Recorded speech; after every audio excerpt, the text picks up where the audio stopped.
Sabi niyo po, ngayon lang, mahigit 10 na o 10 na po ang source ninyo. Tama po ba yun? 10 tao po ang source ninyo na nagsasabi nito?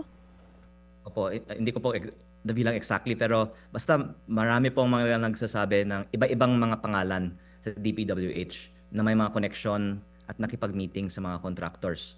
At muli, ayoko pong masabi na ito yung naging layunin ko sa pag-press con na ito. Pero dahil sinabi po ni Secretary Vince na he would appreciate it if I name names, pwede po akong magbigay ng isang pangalan. Sige po, sir. Sino po ito? Pwede pong i-background check si DPWH Undersecretary Ari Perez. Siya po Ari Perez. Kitaan ko posible ding hahawak ng biddings ng mga proyekto sa central office.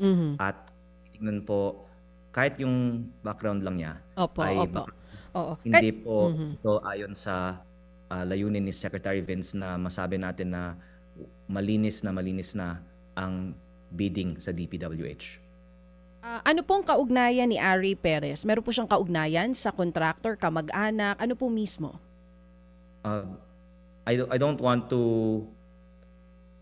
be too specific on my statement because what I was told is meron lang siyang history on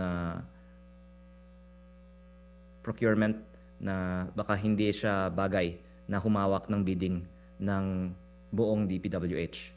At hindi lang si Yusek Ari ang binanggit sa akin, but siya yung binabanggit ko dahil siya ang pinakamaraming mga nagbanggit sa akin na parang hindi bagay na humawak ng bidding ng DPWH. Mga kapatid, brothers and sisters, saan ka pa? Dito na tayo sa totoo.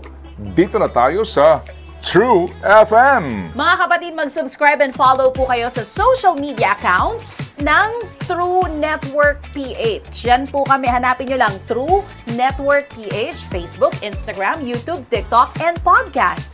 Mapa Apple or Spotify man yan, mahahanap nyo kami. Lahat ng mga napapanood at napapakinggan nyo po sa programa, nasa social media accounts namin yan. So, paano mga kapatid? See you sa social media!